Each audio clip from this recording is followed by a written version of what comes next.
نحمده ونصلي على رسوله الكريم أما بعد أعوذ بالله من الشيطان الرجيم بسم الله الرحمن الرحيم إنا نحن نزلنا الذكر وإنا له لحافظون صدق اللہ مولانا العظیم۔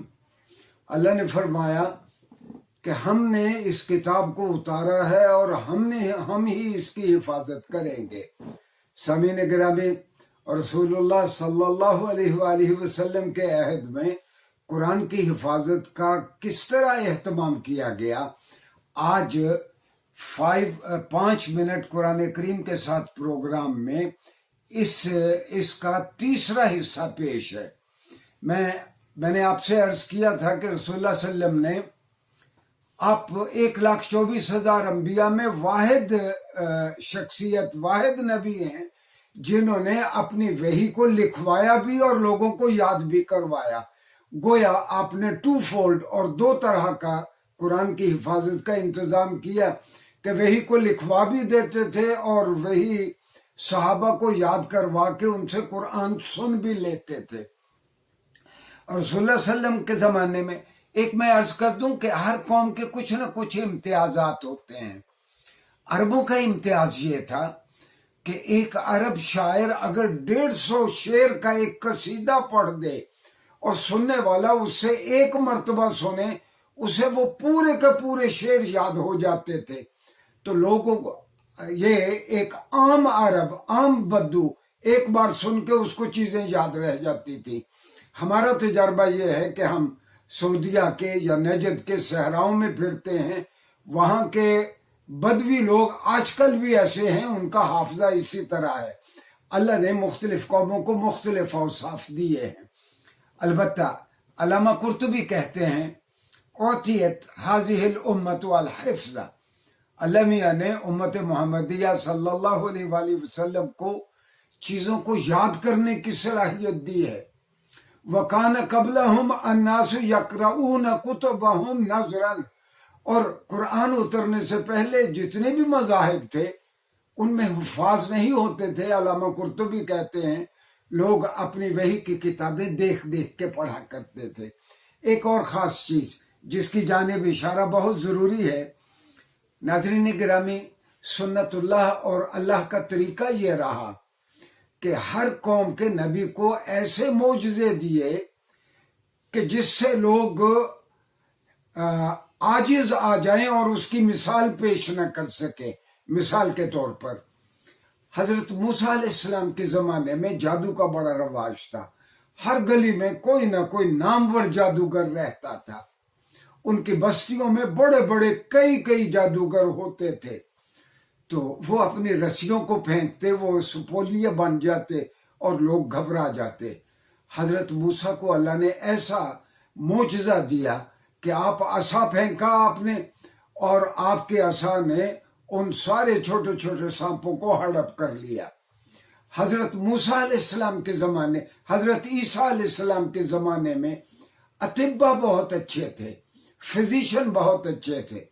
دور سے آتے ہوئے آدمی کو دیکھ کے فزیشین کہہ دیتا، وہ ان کا طبیب کہہ دیتا کہ اس کا دل خراب ہے، اس کے گردے خراب ہیں، یا اس کے اعضائے رئیسہ میں سے فلاں عضو ٹھیک کام نہیں کر رہا۔ اور حضرت عیسیٰ علیہ السلام کو کیسا معجزہ دیا گیا کہ ایک شخص مر جائے، آپ اس سے کہتے کہ قم بِإِذْنِ اللہ، اللہ کے حکم کے ساتھ تم کھڑے ہو جاؤ، اور وہ مر جانے والا شخص دوبارہ زندہ ہو جاتا، کھڑا ہو جاتا۔ گویا یہ محیر العقول اور حیران کن تھا لوگوں کے لیے کہ یہ ان کا معجزہ ایسا ہے کہ یہ مردہ کو زندہ کر دیتا ہے۔ حضرت عیسیٰ علیہ السلام کسی برس زدہ آدمی کو جس کے چہرے پہ پھل بہری ہو، اس پہ یوں ہاتھ پھیرتے، وہ آدمی ٹھیک ہو جاتا، جذام کا مریض ٹھیک ہو جاتا۔ تو آپ کے ہاتھ پھیرنے سے لوگوں کا مرض جاتا رہتا۔ گویا وہ سارے طبیب آپ کے سامنے عاجز ہو گئے۔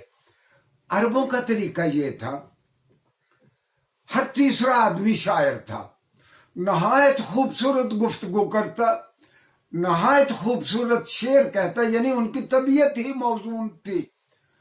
اور جب کسی قبیلے میں، اچھا یہی سبب ہے کہ عرب اپنے آپ کو زباندان کہتے تھے، اپنے علاوہ باقی لوگوں کو عجمی کہتے تھے۔ عجمی کا معنی جسے بات کرنی نہ آتی ہو، جو گونگا ہو، گونگے کو عجمی کہتے ہیں۔ عرب اپنے علاوہ باقی سب کو عجمی کہتے تھے۔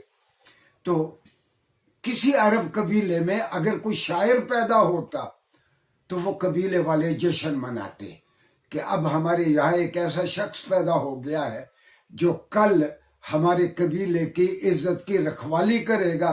اگر کوئی شخص ہمارے قبیلے کے بارے میں بری بات کہے گا تو یہ اس کا جواب دے گا۔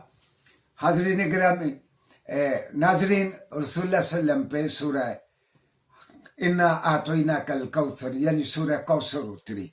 آپ اس سورت کا آہنگ یاد رکھیں، انا اعطیناک الکوثر فصل لربک وانحر ان شانئک هو الابتر۔ رسول اللہ صلی اللہ علیہ وسلم، یہ بہت لغوی اعتبار سے، فنی اعتبار سے، ادبی اعتبار سے اس کا پایہ بہت بلند ہے۔ ادبی اعتبار سے یہ بہترین شاہکار ہے عربی ادب کا۔ رسول اللہ صلی اللہ علیہ وسلم نے اس کا یہ انداز دیکھتے ہوئے کسی صحابی سے کہا، آپ جائیں، جا کے اس کو کسی کپڑے پہ یا کسی بڑی چیز پہ لکھوا کے اس کو بیت اللہ کے ساتھ آویزہ کرتے۔ عربوں کا طریقہ یہ تھا کہ ان کے جو ادبی میلے ٹھیلے ہوتے، اس میں جس کا قصیدہ بہت اچھا ہوتا تو احتراماً اس بہترین قصیدے کو خانہ کعبہ کے پردوں کے ساتھ لٹکا دیا جاتا تاکہ لوگوں کو پتہ چلے یہ بہترین کلام ہے عربوں کا۔ صحابی نے جا کے بیت اللہ کے پردوں کے ساتھ سورہ کوثر کو لٹکا دیا۔ ایک عربوں کا بہت بڑا شاعر، اس نے یہ عبارت پڑھی، یہ اس کا آہنگ یاد رکھے، انا اعطیناک الکوثر فصل لربک وانحر ان شانئک هو الابتر۔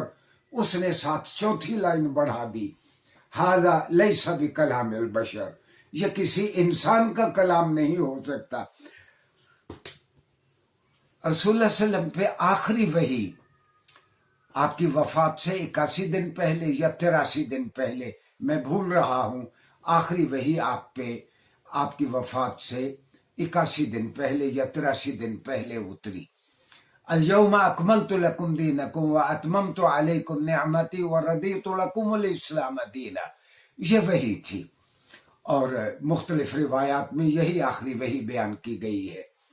رسول اللہ صلی اللہ علیہ وسلم، قرآن تو آپ نے سارا لکھوا دیا تھا صحابہ کو، اور صحابہ لکھ لیتے، آپ انہیں کہتے پڑھو کیا لکھا ہے، وہ آپ کو سناتے، گویا آپ تصدیق کرتے تم نے ٹھیک لکھا ہے۔ لیکن آپ نے ایک کتابی صورت میں، جس کو عربی میں کہتے ہیں ما بین الدفتین، دفتین یعنی جو دو کورز کے، یہ کتاب دو کورز کے درمیان ہے، ایک کور یہ ہے ایک کور یہ ہے، تو اس طرح دو جلدوں کے درمیان، دو کورز کے درمیان قرآن کتابی انداز میں رسول اللہ صلی اللہ علیہ وسلم کے زمانے میں نہیں تھا۔ مختلف پارچات پہ، مختلف ٹکڑوں پہ، ہڈیوں پہ، لکڑی پہ، کاغذ پہ، جلد پہ، تو چمڑے پہ لکھا ہوا تھا، لیکن کتابی صورت میں نہیں تھا۔ تو رسول اللہ صلی اللہ علیہ وسلم اسی انداز میں آپ کا وصال ہو گیا۔ آپ آخری کتاب اس لیے آپ تیار نہیں کر سکتے تھے کہ مبادہ پھر کوئی وحی آ جائے کتاب کے، اس کو کتابی صورت دینے کے بعد۔ آپ نے کتابی صورت نہیں دی وحی کو، وہ پھر ہم دیکھیں گے کہ بعد میں جو اللہ نے کہا کہ ہم نے ہی یہ اس کتاب کو اتارا، ہم ہی اس کی حفاظت کریں گے۔ حضرت ابو بکر رضی اللہ عنہ کے زمانے میں اور حضرت عثمان کے زمانے میں کیا اہتمام کیا۔ آخری بات میں آپ سے کہوں کہ قرآن نے کہا، رسول اللہ صلی اللہ علیہ وسلم کی دلجوئی کے لیے آپ کو مخاطب کر کے قرآن نے کہا، لا تحرک بہ لسانک لتعجل بہ ان علینا جمعہ وقرآن۔ اے محمد صلی اللہ علیہ وسلم، جب آپ پہ وحی اترتی ہے آپ جلدی جلدی اس کو پڑھنے کی کوشش کرتے ہیں، کہیں وحی بھول نہ جائے۔ آپ کیوں اپنے آپ کو تھکاتے ہیں؟ لا تعجل، اس طرح جلدی جلدی نہ پڑھیں۔ تو اللہ نے کہا، اے محمد علینا جمعہ وقرآن، یہ ہمارے ذمے ہے کہ ہم قرآن کو جمع بھی کروائیں گے اور قرآن کو لوگوں کی زبان پہ بھی جاری کر دیں گے۔ نیکسٹ لیکچرز میں ہم جائزہ لیں گے حضرت ابو بکر نے اس کو کس طرح کتابی صورت میں جمع کیا. شکریہ جی.